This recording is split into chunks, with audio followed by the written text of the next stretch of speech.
ये हमारी प्रेजेंटेशन का दूसरा हिस्सा है। इसमें हम ये बताएंगे कि ये जो क़यामत सुगरा आ रही है ये क्यों आ रही है। आप ये भी समझने की कोशिश करें कि जो लोग कहते हैं कि ज़मीन गर्म हो रही है, अगर गर्म हो रही है तो फिर ये ज़्यादा बर्फ़ें क्यों हो रही हैं, अगर बर्फ़बारी ज़्यादा हो रही है तो ये गर्म होने का क्या मतलब है, या ठंडी हो रही है, ये क्या हो रहा है। इस सारे मकसद को समझने के लिए ये प्रेजेंटेशन है, इस ताकि आपको बुनियादी तौर पर पता चले और हमारा हमालिया क्या क्या इसमें किरदार है। तो आप ये देखेंगे जब सूरज की रोशनी आती है तो ज़मीन के इक्वेटर पर जो ऊपर नॉर्थ पोल और साउथ पोल है वहाँ पर 6 महीने का दिन और 6 महीने की रातें, आपको तो पता ही होगा कि वहाँ पर मशहूर है कि वहाँ पर ज़्यादातर 2-3 घंटे में सूरज लगता है सर्दियों में, या बल्कि रातें होती हैं, और गर्मियों में वहाँ पर ज़्यादातर दिन ही रहता है। तो वजह ये होती है कि वहाँ पर साउथ पोल और नॉर्थ पोल में जो स्मॉल एरिया की वजह से हीट डिसिपिएट हो जाती है। अब इनके असरात पहले हम बताएंगे और फिर बताएंगे कि वजह क्या होती है। ये आपको एक नज़र आ रहा है रोंगबोक ग्लेशियर है। तो ये आप नज़र आ रहे हैं कि आपको ये सुर्ख लाइन नज़र आ रही है, वहाँ पर काला धब्बा नज़र आ रहा है। यहाँ पर ये ग्लेशियर हुआ करता था। ये आदमी वहाँ खड़ा है, ये वहाँ से पिघल कर, आप आदमी के से बता सकते हैं कि कितना नीचे चला गया है ये पिघल कर। और इसके पिघलने की वजह ये है कि इन्वायरमेंट में गर्मी आ रही है, और गर्मी में नई बीमारियां पैदा होंगी, नए सैलाब आएंगे, नई तबाहियाँ होंगी। ये कुछ भी अभी नहीं हुआ। ये रिट्रीटिंग ग्लेशियर आप देख सकते हैं। इसमें आप देखें कि कितने कोने बिल्कुल खाली पड़े हैं और बर्फ़ जो है बिल्कुल सेंटर में थोड़ी सी रह गई है, जिस तरह किसी नदी में पानी होता है। और ये तमाम इलाका भरा होता था बर्फ़ से कि 100 साल पहले, और अब ये पिघल कर बिल्कुल ख़त्म हो गए और ये पानी वहाँ से ज़ाया हो रहा है। और ज़मीन को जो ठंडा करने का एक मैकेनिज़्म था वो तबाह हो रहा है, और ख़ास करके हिमालय पर तो तवज्जो ही नहीं दी जा रही। ये तो ज़मीन का तीसरा कैप कहलाता है नॉर्थ और साउथ एंटार्क्टिका के बाद। इस पिक्चर में आप देखते हैं कि ऊपर वाली तस्वीर 1921 की है और नीचे 2009 की है। 1921 में ये भरा होता था सारा बर्फ़ से, अब बर्फ़ ख़त्म हो गई, पिघल गई, और अब नीचे देखें तो वहाँ पर एक झील बनी हुई है। इसका मतलब है यहाँ से ये जितना ग्लेशियर था ये रिट्रीट हो गया है। झील तो एक दिन में नहीं बनती और ये ग्लेशियर एक दिन में नहीं पिघलते। तो ये शो करता है कि एक सदी में हमने ज़मीन के अंदर क्या क्या तब्दीलियाँ वाक़या की हैं अपनी लालच से, और अपना ये जो तरक्की की जो दौड़ है जिसमें हमने ये नहीं सोचा कि इन्वायरमेंट तबाह हो रहा है। अब ये तस्वीर में आप देखते हैं कि जो तस्वीर आदमी ने हाथ में पकड़ी हुई है ये तमाम भरी हुई है, और पीछे जो तस्वीर है जिसके अंदर ये इंसर्ट लगा हुआ है वहाँ पर आप देखते हैं कि वहाँ पर ये सारा खाली एरिया पड़ा हुआ है, और वहाँ सिर्फ थोड़ी सी नमी रह गई है और पूरा रिट्रीट हो गया। ये सारी बर्फ़ वहाँ से जो मैकेनिज़्म है ठंडा करने का ये ख़त्म हो गया है। इसमें भी आप देखें कि ये मल्टीवेयर ग्लेशियर, ये आपको जो निकले हुए पहाड़ों की पसलियाँ निकली हुई नज़र आती हैं, ये सारी भरी होती थी। यहाँ पर सब बर्फ़ होती थी, ग्लेशियर थे, जमी हुई बर्फ़ होती थी, लेकिन ये इन्वायरमेंट तब्दील होने की वजह से ये सारी वहाँ से पानी की सूरत में समुद्र में चलेगी, और समुद्र का लेवल बढ़ रहा है। हम इसमें बाद में बात करेंगे कि ये क्यों गर्मी जो है ये क्यों पैदा हो रही है। इसी तरीके से आप देखते हैं कि इस पिक्चर में ऊपर जो है ये 110 साल में 10 साल पहले ये इस ग्लेशियर की हालत होती थी, जो तमाम बर्फ़ ही बर्फ़ आपको नज़र आ रही है, और नीचे आप देखें कि ये सारी आपको पहाड़ियाँ निकली हुई नज़र आती हैं। तो ये साफ वाज़ेह है कि ये बहुत बड़ी तब्दीलियाँ ज़मीन में हैं। ये कोई मामूली तब्दीली नहीं है कि थोड़ा सा सैलाब आ गया या थोड़ा सा गर्मी पैदा हो गई। जिस तरह रशिया में गर्मी हुई तो बहुत लोग मारे गए, हालांकि वहाँ गर्मी बहुत कम होती है, और पाकिस्तान जैसे इलाके में यहाँ सैलाब तो आते हैं लेकिन इस वसी तबाही वाले सैलाब नहीं आते। ये भी देखें नेपाल में एक जानू ग्लेशियर है 1899 में, लेफ़्ट साइड के ऊपर आप देखेंगे तमाम भरा हुआ है बर्फ़ से, और यहाँ पर बर्फ़ नज़र आ रही है कि दूर दूर तक, लेकिन आप राइट साइड पे देखें तो ये खाली होकर बिल्कुल गहरी एक खाई बन गई है, वहाँ पर ये खाली जगह पड़ी हुई है। तो ये जितनी कूलिंग मैकेनिज़्म था ज़मीन का वो तबाह हो गया है, और इसकी तबाही के ज़्यादातर हम लोग ही जिम्मेवार हैं, इंसान जिम्मेवार है। ये आप एक रोंगबोक ग्लेशियर एक और है, उसकी नॉर्थ फेस है माउंट एवरेस्ट का।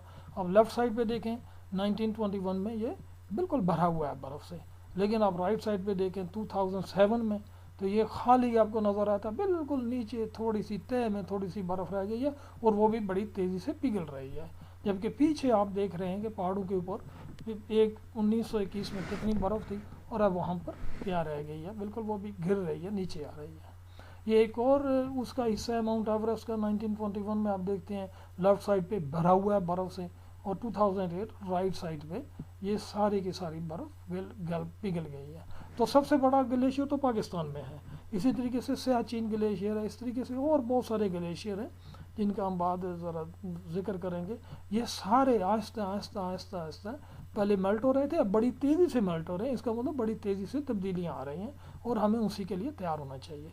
अब होता क्या है, जिस तरह दरिया जो है, पानी जो है ऊपर से नीचे ग्रेविटी की वजह से फ़्लो करता है, इसी तरह समुद्र के पानी भी हमेशा गर्दिश में रहते हैं, और ये गर्दिश में इस तरह जाते हैं नॉर्थ से साउथ आते जाते रहते हैं और इनका फ़्लो होता है। इसी तरह हिमालय, जिसका कभी जिक्र नहीं करते ये लोग, आर्कटिक का और एंटार्कटिक का तो बहुत करते हैं इसलिए कि वो वाक़ई हैं वहाँ पर, लेकिन हिमालय का जिक्र नहीं करते, हालांकि ये तीसरा बड़ा कैप है, स्नो कैप। अब बुनियादी तौर पर ये समझें, अगर आप गिलास में पानी डालें गर्म और उसके साथ ठंडा पानी मिलाएं तो ठंडा पानी तय में चला जाता है। अगर आपको कभी तजर्बा हुआ हो, चाय के अंदर आप अगर ठंडा पानी मिलाएं तो ऊपर वाला हिस्सा गर्म और नीचे वाला ठंडा होता है। ठंडा इसलिए होता है कि वहाँ पर वो डेंसिटी की वजह से मालिक्यूल नज़दीक होते हैं और भारी होने की वजह से वो नीचे चला जाता है, और फैलते हैं गर्मी की वजह से, तो वो गर्म पानी जो है ऊपर फ्लोट करता है।